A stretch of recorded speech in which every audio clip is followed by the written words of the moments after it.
and welcome back to The Feminist Frame, where we take a look at media through a feminist lens. Today we're discussing a love story set in 18th century France, Portrait of a Lady on Fire.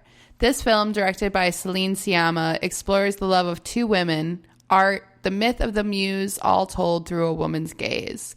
After its short release in theaters, Portrait of a Lady on Fire is now playing on Hulu. I love this movie so much because it's beautiful and because it's a new story I've never read or seen or heard before. But I think one of the reasons that is a simple one that we overlook sometimes in our media criticism, and it's just how much emotion I was left with at the end. It was really impactful in a way a lot of movies I've seen recently haven't been. And I was left thinking about this film for days after we saw it. Yeah, I definitely think so.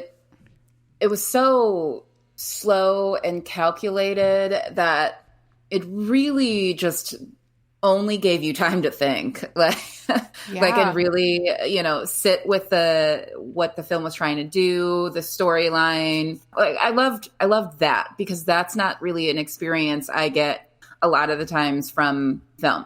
I also happen to like action movies where like things blow up a lot of times. So it's not always the thing that I'm looking for in film, but every once in a while that like introspection is really amazing to see it like unfold on screen.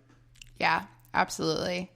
And there's so much going on in this just like slow, often silent, like there's very minimal dialogue and kind of, we talk a lot about like the woman's gaze, that's something we talked about with Hustlers by Lorena Scafaria. But especially in this, because you're in the position of the painter so much and just studying this woman, what's happening here is that she's being commissioned, this painter, to paint a portrait of Heloise for a prospective suitor to see her. And Heloise doesn't want to be married off, and so she doesn't want to be painted. And so what the artist is having to do is sort of like steal glances and then try to go paint her from memory at night. And I will say, just like a plug for any of y'all like artists out there, like I think you're going to love this too. Just the dedication and time they also spend on her like painting, it really does give you that artist perspective. It's just something that I like to do for fun, but like I think that's what consumed me a lot in this film as well, is just her method and like slowly going about it, and just how that all was laid out was amazing and unlike something I've ever seen. I've seen films about like artists before, but this was really kind of like put you in her sort of shoes and like let you see through her eyes and her process. Yeah, on that note, I listened to a short interview with the director about the painting itself, and she had this quote, and she said, "It's quite cinematic, really, with the layers. It's not about the masterpiece, it's about the job." And I really love that quote on a lot of levels for art and painting and film, but also just like people and how we think of them, It's just not glorifying things and like letting it be work. Right. I really loved that quote. And like, you feel like that it's not about this finished product. It's about learning each other. And there's something kind of like special that happens in this movie where like a moment where Heloise changes from being an object to a subject. And there's kind of this commentary that happens about like, because, women so often in art history were muses, but they're sort of just seen as like this silent object of beauty that has nothing to do with the creation rather than collaborators. And this movie kind of like really turns that idea on its head. And it's amazing the way that it does that, right? Because Marianne, the painter, kind of goes through these two different iterations. So she's like stealing these glances, as you had mentioned. Heloise is like the object, right? So she's constantly stealing these glances, looking at her, trying to get her image nailed down in her head. So she secretly paints this at night, and then whenever it's revealed, the film kind of is just like, that's like an empty shell. It's not her. It's not the true, it doesn't hold the true essence of Eloise. And like Marianne even like ruins the painting, because she's just like, I can't submit this, because it has not captured the essence of Eloise. And then, after there is that turn, and Eloise starts to sit with her, and they really start to learn each other, where she does become less of an object and she gets to know you more. Like, it ultimately results in a better painting that like more adequately shows Eloise in the light that she is, and like all she is, not just her face. Well, and then there's this brilliant line later on when she does finally start posing, is that Marianne tries to kind of like tell her about herself, because she's an artist, and what she does is observe, and sort of like tries to do a read on her. Yes. And Heloise is like, if you're looking at me, what am I looking at? Right. And so she's like, I'm not studying you too. It just was this like perfect throw upside down of like, what do you think I'm doing over here? Yeah, I notice you too. I'm looking at you. So that was one of my favorite lines in it. That was an amazing moment. Like one of the best scenes, I think. Yeah, absolutely. I love the character of Heloise and like how she develops in this. One of the other things though too is, I would be remiss not to talk about just how beautiful this film is. The cinematography is absolutely incredible. Oh yeah, it's a film about painting, and every scene looks like a painting. Yeah. Oh my God. It's gorgeous. Also, they're always walking on beaches, looking off of cliffs, like right. Letting the wind run through their hair and dresses. It's gorgeous. Yeah, that's funny. We were just talking about Disappearing Earth also, but like another one of those just like desolate landscapes that completely add to the film as a setting. Yeah, it's definitely a character in itself. Absolutely. And just like how few people there are, like one of the only other... We're really left with just women in this, which is really interesting, especially in this time period. There is the kind of maid of the house, Sophie, and then Heloise's mother, who's the one who's commissioned the painting, which she has her own really important scene where she's just talking about, like, we're often, I feel like, in these stories where, especially in history, women are being married off. I feel like it's usually by the will of a man. But Heloise's mother kind of gets to say her point of view, which is like, in this time period, what better can I give my daughter than like a rich suitor so she can live a good life, There's a lot of differing perspectives, and the character of Sophie ends up being really interesting. Yeah, she's her character was probably one of my favorite parts too, because it starts out she's just staff.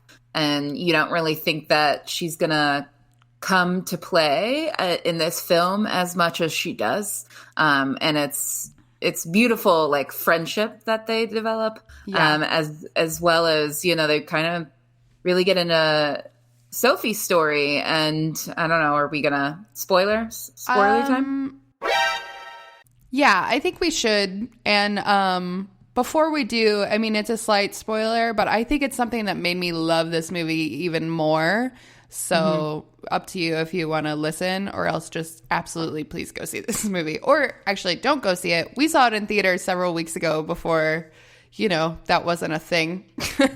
Right. But it is on Hulu. So, but yes, for spoilers. So one of the most amazing things about this film is that it features an abortion.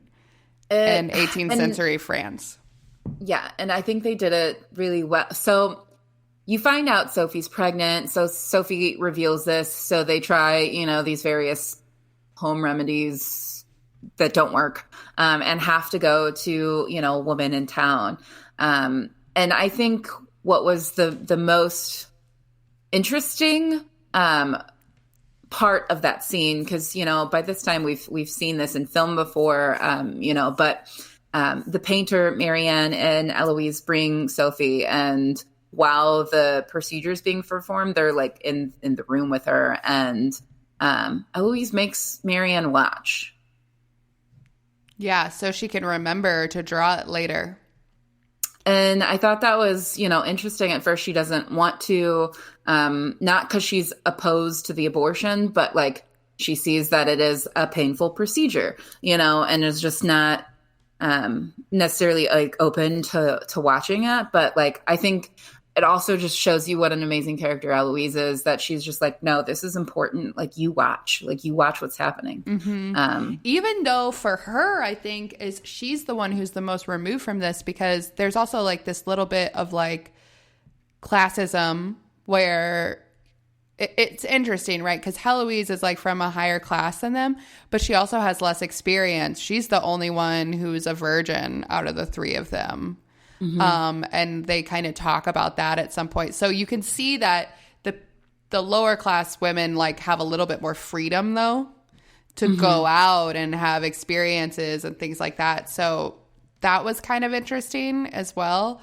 But no, one of the things I love about this movie is it's just a good reminder of like, we think of abortion as this kind of modern thing. But if you think women weren't having them in this time, you're out of your fucking mind, Right. Definitely. And like the lengths that like people had to go to do this, are, it's just crazy. Like I said, they like tried all these various home remedies that didn't work. And then they have to go through this procedure, but the sort of communal idea of everybody there together sort of like helping out in this effort really shows how all these women also bonded on this little remote area in France, where it is just them looking out for each other at the end of the day.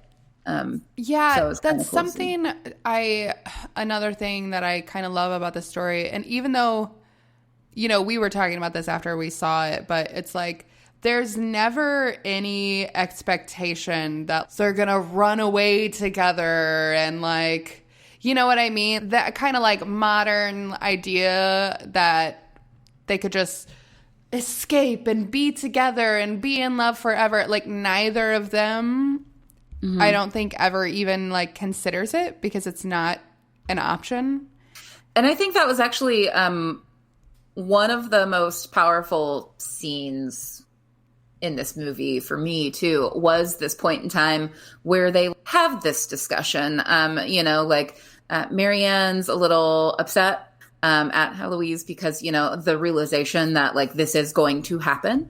And, Eloise kind of like confronts her to be like, what do you want me to do, kind of thing. And even in that moment, like Marianne knows she cannot ask her, don't get married, like don't go through this, because of the time and space that they're living in. Like that's just not even an option. So she doesn't even like ask her at the end of it. But it is this like emotionally intense scene where you see it like run all over their faces.